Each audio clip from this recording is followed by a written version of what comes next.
Good morning, everyone. Welcome to your morning report for Tuesday, 15 July 2025. This is Robert standing in for Mike today. And let's get started off with our domestic income. So yesterday, Department of Homeland Security Secretary Kristi Noem said that DHS is going to prosecute individuals who publish the personal identifying information of ICE agents to the fullest extent of the law. And in a press release yesterday, DHS Assistant Secretary Tricia McLaughlin said that ICE agents are now facing a 700% increase in assaults. The Office of Management and Budget Director Russell Vought is going to meet with Republican senators today ahead of a potential vote on President Trump's rescissions bill. And this rescissions bill will cut $9.4 billion in federal spending. Senator John Kennedy, who's a Louisiana Republican, said that the rescissions bill is, quote, a gut check vote for Senate Republicans, which I take to mean that while this is a very small percentage of federal spending that's being cut, the Trump administration is using this to gauge how much support they have from Senate Republicans. And President Trump also threatened to withhold any political support for Republicans who oppose these spending cuts. The Department of Energy announced an authorization of exchange from the Strategic Petroleum Reserve worth 1 million barrels of crude oil to ExxonMobil. And this is to help Exxon restore refinery operations in their Baton Rouge, Louisiana refinery. There were some issues with quality of the crude oil they were pulling out of a new well in the Gulf of America. Exxon promised to return more than 1 million barrels of crude oil at no cost to the taxpayer in exchange for that assistance. And the DOE said that this is not going to impact or delay their ongoing efforts to refill the reserve, which they announced earlier this year. New York, the President Trump appointed John Sarcone to temporarily fill a vacancy in the Northern District of New York Attorney's Office. And now the United States District Court for the Northern District of New York issued a notice yesterday that they will not appoint a new U.S. attorney for the district when his temporary term is up later this week. And according to people familiar with the matter, Apple is going to announce a $500 million investment in the rare earth mineral mining company MP Materials, which we talked about yesterday, that is now 15% owned by the Department of Defense. And they said this investment is going to include both a new magnet factory in Fort Worth, Texas, and a new rare earth mineral recycling facility in Mountain Pass, California. The Energy Information Administration reported yesterday that a total operating capacity of U.S. coal-fired power plants is scheduled to fall from 172 gigawatts in May 2025 to 145 by the end of 2028. And from that 27 gigawatt drop, 58% of the planned coal capacity retirements are in the Midwest and Mid-Atlantic regions. They did say in this report that it cuts off before several of these coal-fired power plants announced delays to their early retirements and any potential policy changes from the Environmental Protection Agency to delay those coal retirements. And then finally, the FBI is offering a $50,000 reward for any information leading to the arrest of a rioter who fired on ICE agents during a cannabis farm raid in California last Friday. And according to federal officials, this raid resulted in hundreds of illegal aliens arrested and 4 U.S. citizens arrested for assaulting or resisting arrest. And the Department of Homeland Security said that now 14 illegal alien miners were found during the raid, when I believe over the weekend it was reported that there were 10 illegal alien miners found working at the cannabis farm. And Jared, if you could please come on and take us through the global sit rep. Absolutely. So a lot of people saw yesterday President Trump announced that if Russian President Putin does not end the war in 50 days, which is the 2nd of September, possibly the 1st of September for, easy rounding there, then the United States will issue secondary tariffs at 100%. Now, I've seen different takes on what exactly secondary tariffs are. I could not find a legal definition, but it appears to be that most people think this is going to be tariffs at 100% on Russia's remaining trade partners, not necessarily Russia itself. There was an interesting announcement, announcement coming out of Taiwan and the Philippines earlier yesterday. Apparently, they've been having unofficial security talks since at least April, possibly a little bit sooner than May. Now, these have resulted in quietly performing joint patrols in the Bashi Channel. That's the channel right between Taiwan and the Philippines, which to date, I don't remember seeing a joint patrol between Taiwan and anybody. So that could actually be very significant on the world stage. They also had high-level talks to familiarize each other with their doctrines. And Taiwanese military members observed U.S. and Philippine exercises back in June.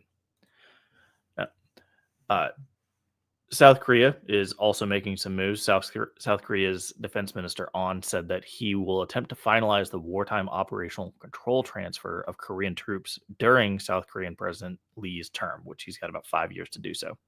This particular transfer has been in the works since 2014, but they made it conditional. So the preset conditions have not been met. They are trying to get them there. And one of the conditions actually would require that South Korea be ready to lead a joint U.S.-Korea battle force into battle.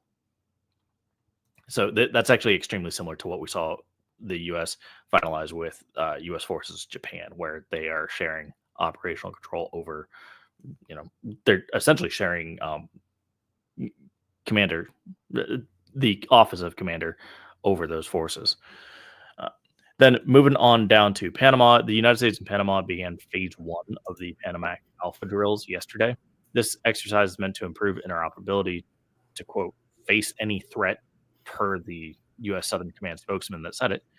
And this is primarily taking place on the Pacific coast. So while they don't target any particular country, it is interesting that they are targeting a particular coast. All right. Thank you for that, Jared. Let's move on to our protest tracker. We are tracking 60 protests today.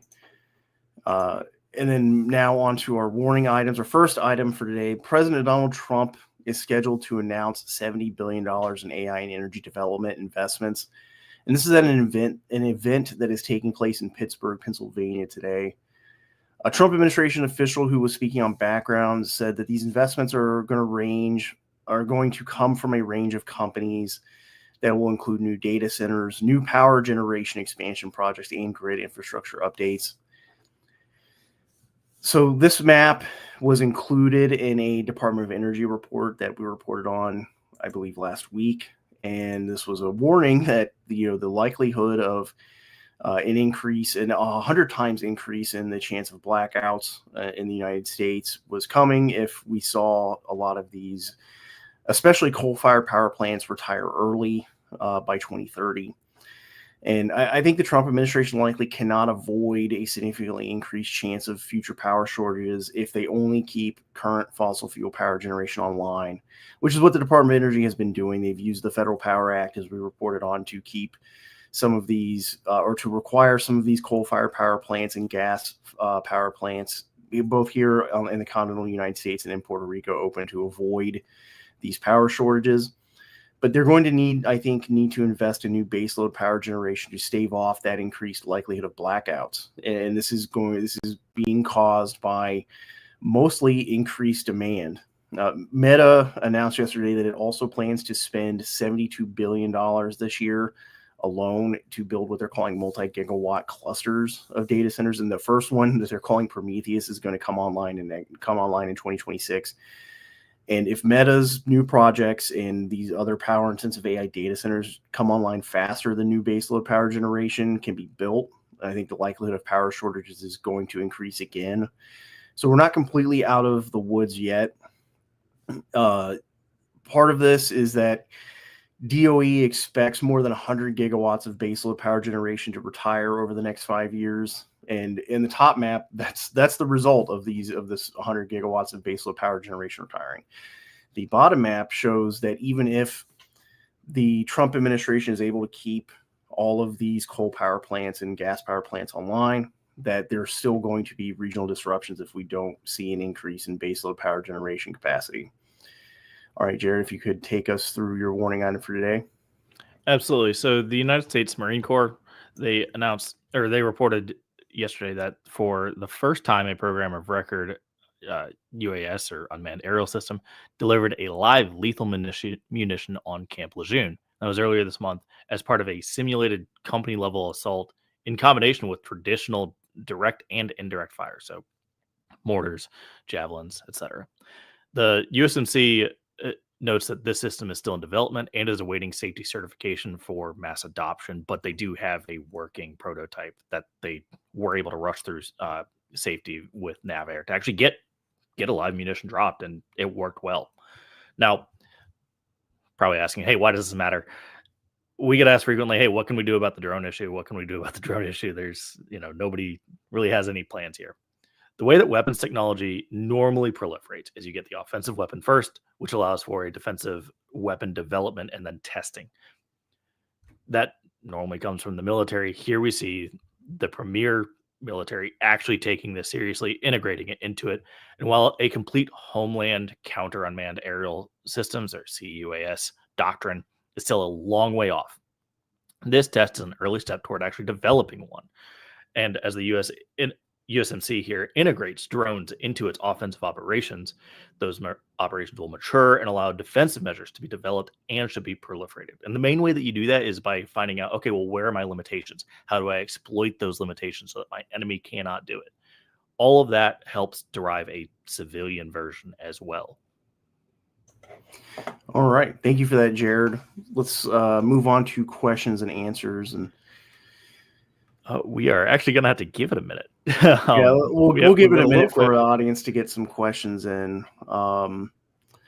I do see a comment from Red Flyer Media. Who needs humans when you have AI? Hence, we no longer get electricity or water.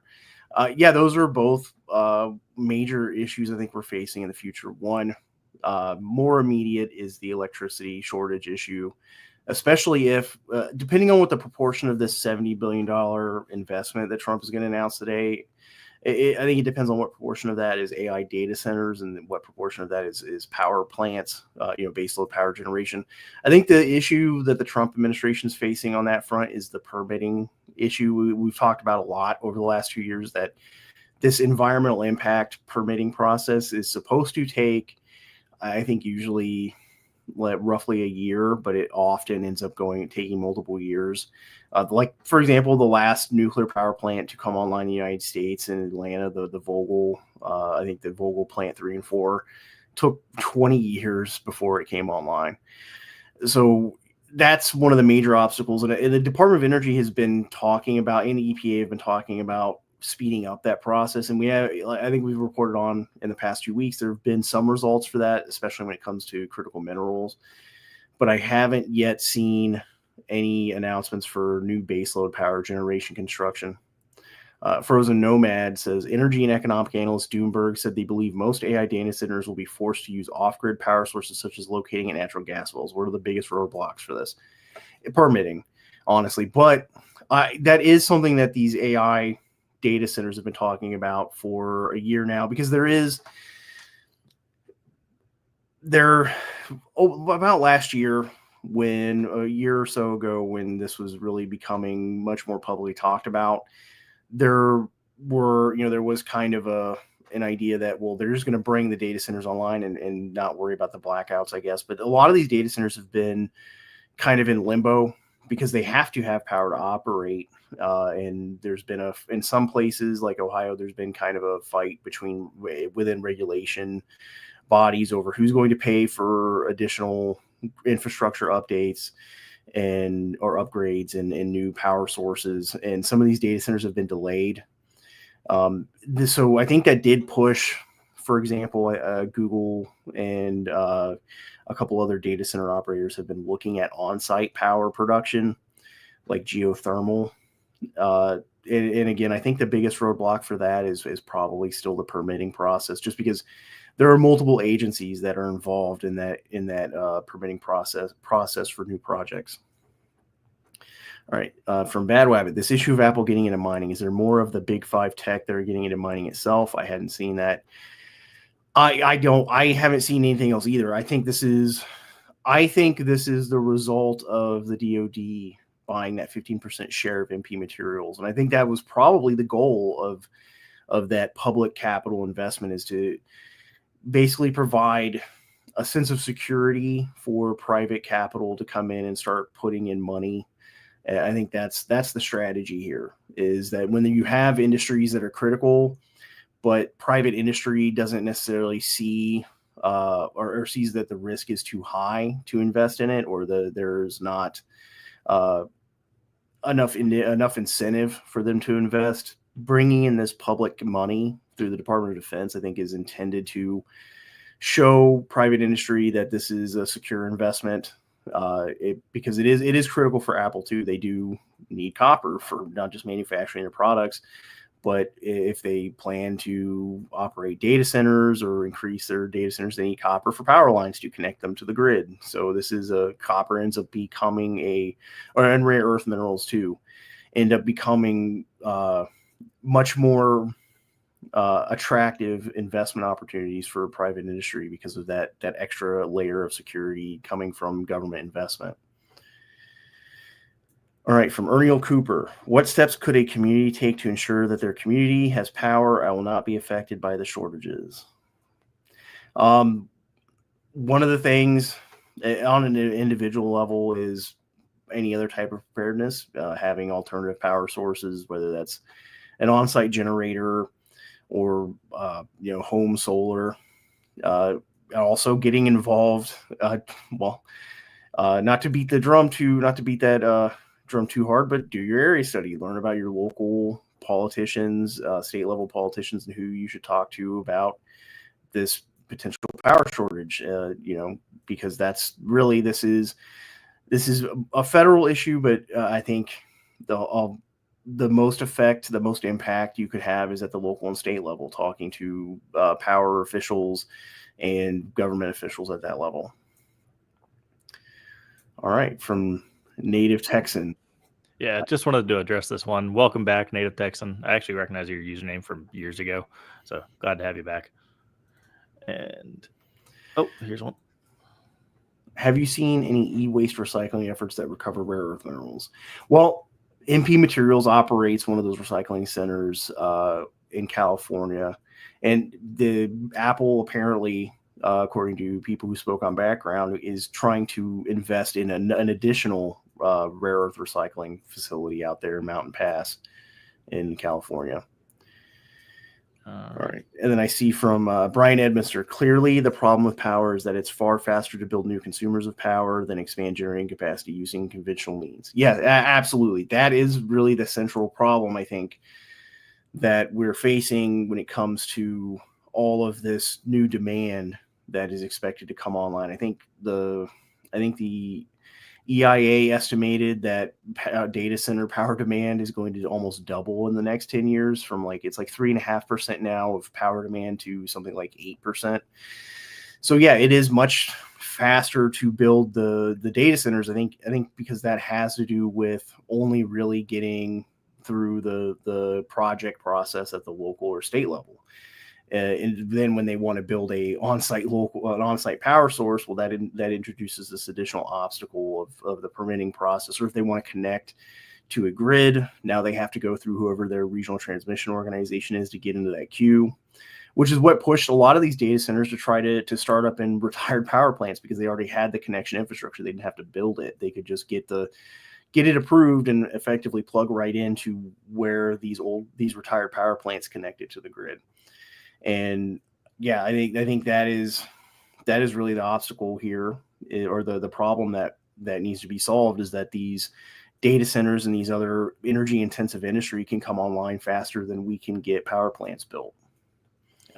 Yeah. That disparity in the rate of consumption versus rate of production is that I have noticed that there are plenty of people trying to address that. I try to pay pretty close attention to the small modular reactor industry, because I think that that's where the answer lies.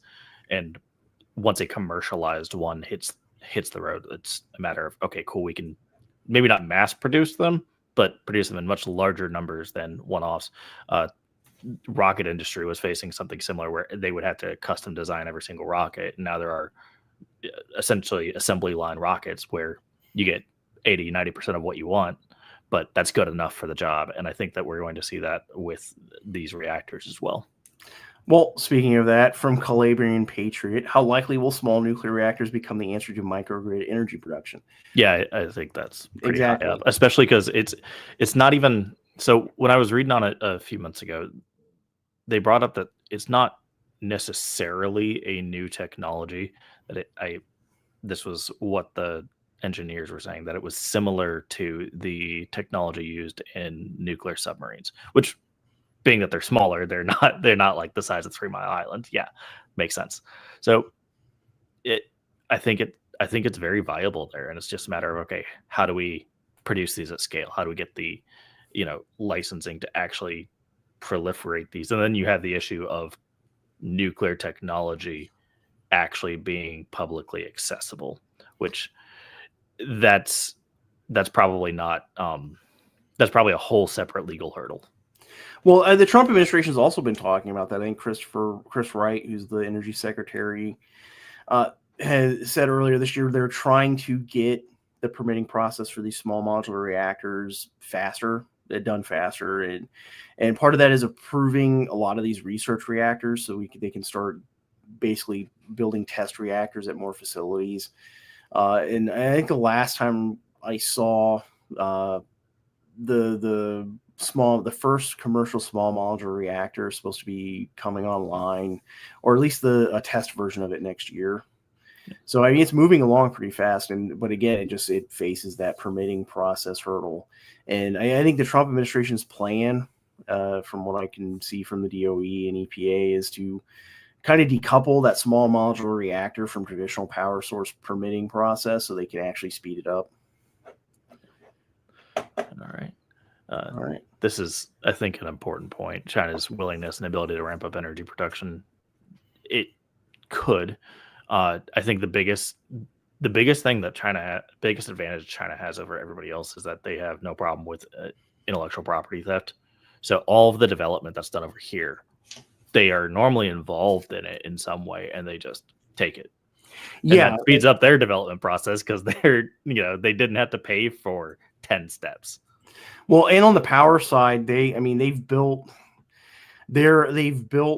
like more than a dozen nuclear reactors in the last 10 years, and they have like 30, I think, in some step of development between proposal to construction.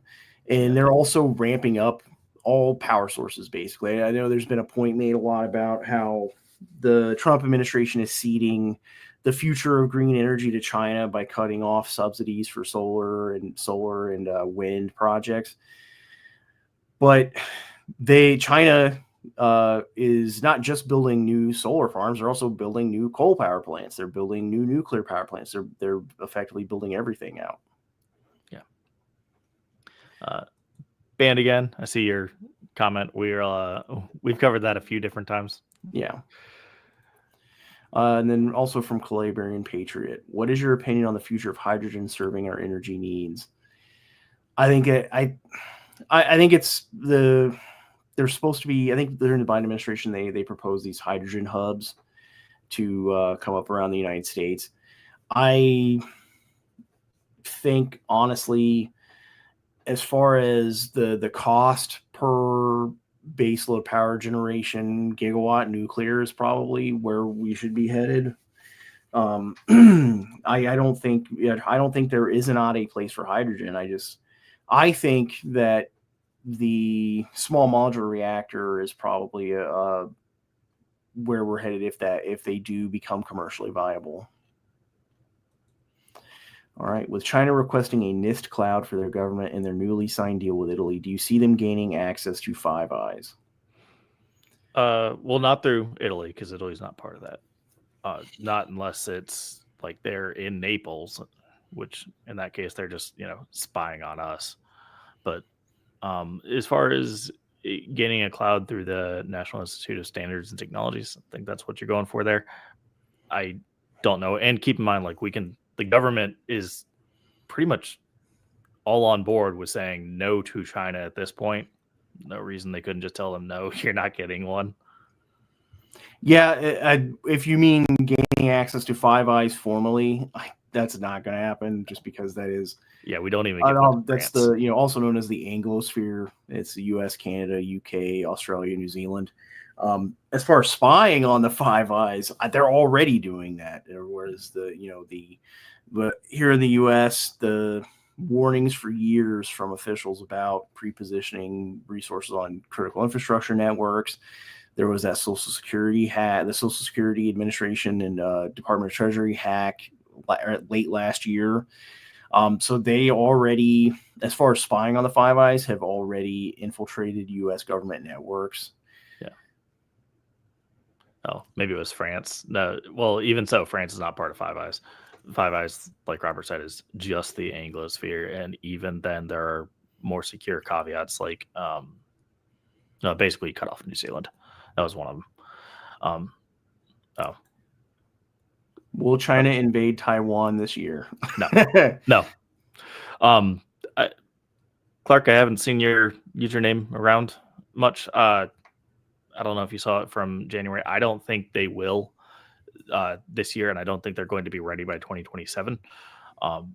But as it stands, they just don't have the people to do it. That said, their situation is getting worse, so I haven't taken off the table that they would potentially run a blockade over Taiwan. But I think that that's getting less and less likely as the year goes on. All right. And then from William Lyerly, with modular nuclear reactor, don't we have a larger on-site device security problem? Yeah, that's true. I mean, but that's true for all infrastructure right now, is that there's always going to be a physical security concern. We haven't seen it recently, but in 2023 and 2024, early 2024, there was a spate of sabotage and shootings of power substations. So there are physical vulnerabilities to that. There's also the cyber vulnerabilities. That a lot of it has to do with a lot of the replacement parts and hardware that goes into our grid. Unfortunately, is sourced from China, like these step down transformers and on the solar front, there's a lot of these.